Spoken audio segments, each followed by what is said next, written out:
देश के अंदर नफरत के नाम के ऊपर ये सियासत करना चाहते हैं और नफरत के सबसे बड़े शिकार हैं हम।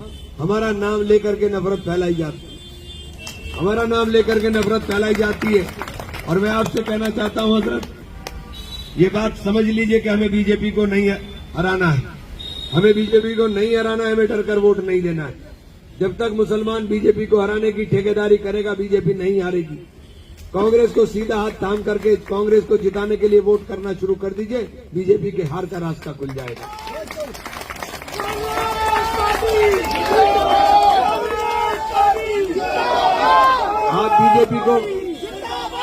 आप बीजेपी को हराने के लिए बात करते हो कि हमें बीजेपी को हराना है।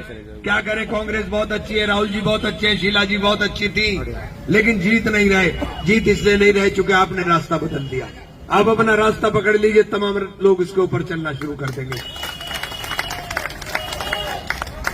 कांग्रेस का अलावा कोई रास्ता नहीं है देश के अंदर जो देश के गरीबों की, देश के दलितों की और देश के शोषितों की, वंचितों की और अल्पसंख्यकों की बात कर सके। अभी महाकुंभ के अंदर एक बहुत बड़ा हादसा हुआ, पूरा शोर मच रहा है कि कुंभ का महाआयोजन, कुंभ का महाआयोजन। आज तक के इतिहास में इतना बड़ा हादसा कुंभ में नहीं हुआ जितना बड़ा महाआयोजन में हुआ। सारी प्रेस ने उसको छुपा करके रख लिया। जो लोग ये बता रहे हैं कि हमने वहां के हालात देखे, मेरी कई लोगों से बात हुई, जो सरकारी आंकड़े हैं उससे कई ज्यादा गुना हालात वहां के खराब थे साथी, और अभी भी खराब है। कल भी आग लगी थी, मीडिया को दबा दिया गया, मीडिया के अंदर कुछ नहीं आता। इतना बड़ा आयोजन कर रहे हैं और इतने बड़े आयोजन में श्रद्धालुओं की मौत होती है और श्रद्धालुओं के ऊपर भी राजनीति हो रही है। इधर अयोध्या प्रयागराज में श्रद्धालु मरते हैं, उधर बागपत के अंदर एक मंच रहता है और वहां 6 जैनी श्रद्धालु मरते हैं, लेकिन प्रयागराज के लोगों को मुआवजा मिलता है और जैनी के उनके लिए कोई बात नहीं की जाती। हम साथ कह रहे हैं, देश के रहने वाले समस्त नागरिक एक समान होने चाहिए। जब आप समान संहिता की बात करते हो, सबके लिए समान संहिता लाने की बात करते हो, तो फिर लोगों को अलग क्यों बांटने का काम करते हो? फिर ये नारा क्यों लगाते हो, तो बटेंगे तो कटेंगे? बंटने का मतलब क्या है? कौन बट रहा है और कौन बांट रहा है? ये देश सबका है, ये देश जितना आपका है उतना मेरा है। इस देश के अंदर कोई अलग नहीं हो सकता।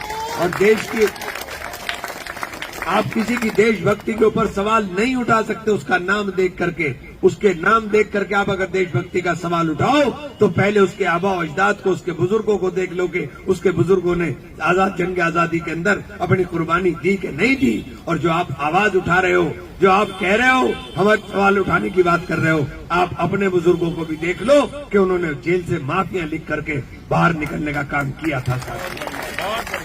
हमने फांसी के फंदे को, हमारे आबा अजदाद ने फांसी के फंदे पर झूलना पसंद किया, लेकिन आपकी विचारधारा के लोगों ने अंग्रेजों की चमचागिरी करने का काम किया। आज ये दुर्भाग्य है, आज ये दुर्भाग्य है। इनको ढूंढे से भी नहीं मिलता है कोई स्वतंत्रता सेनानी। चिराग लेकर के ढूंढो ना, इनका चिराग लेकर के इस विचारधारा का स्वतंत्रता सेनानी नहीं मिलेगा आपको। कौन मिलेंगे? सरदार पटेल, जिनका नाम लेते हैं। किसका नाम लेते? सरदार पटेल। किसके नेता थे सरदार पटेल? सरदार पटेल हमारे नेता थे, तुम्हारे नेता नहीं थे। सरदार पटेल पहले आदमी थे जिन्होंने तुम्हारे ऊपर पाबंदी लगाने का काम किया। आप सरदार पटेल को कहे, हम कहते हैं सरदार पटेल हमारे नेता थे। इनके पास ढूंढे से दूरबीन भी लगाएंगे तो दूरबीन से नहीं मिलेगा, दूरबीन से भी आदमी ढूंढे नहीं मिलेगा। और एक बात बहुत कड़वी हो जाएगी, लेकिन कहना जरूर चाहता हूं, याद रख लेना। इनके बहुत बड़े नेता है श्यामा प्रसाद मुखर्जी, बहुत बड़े नेता थे श्यामा प्रसाद मुखर्जी। श्यामा प्रसाद मुखर्जी कौन थे? वो बंगाल की सरकार के अंदर A.K. फजलुल हक वहां के चीफ मिनिस्टर थे, उनको उस वक्त प्राइम मिनिस्टर कहा जाता था, वो प्राइम मिनिस्टर थे। और श्यामा प्रसाद मुखर्जी उस सरकार के अंदर फाइनेंस मिनिस्टर थे। ये लोग मिलकर के सरकारें चला रहे थे। इनकी फ्रंटियर में सरकार चल रही थी। फ्रंटियर के अंदर मुस्लिम लीग का मुख्यमंत्री था, बंगाल में मुस्लिम लीग का मुख्यमंत्री था, ये सपोर्ट कर रहे थे।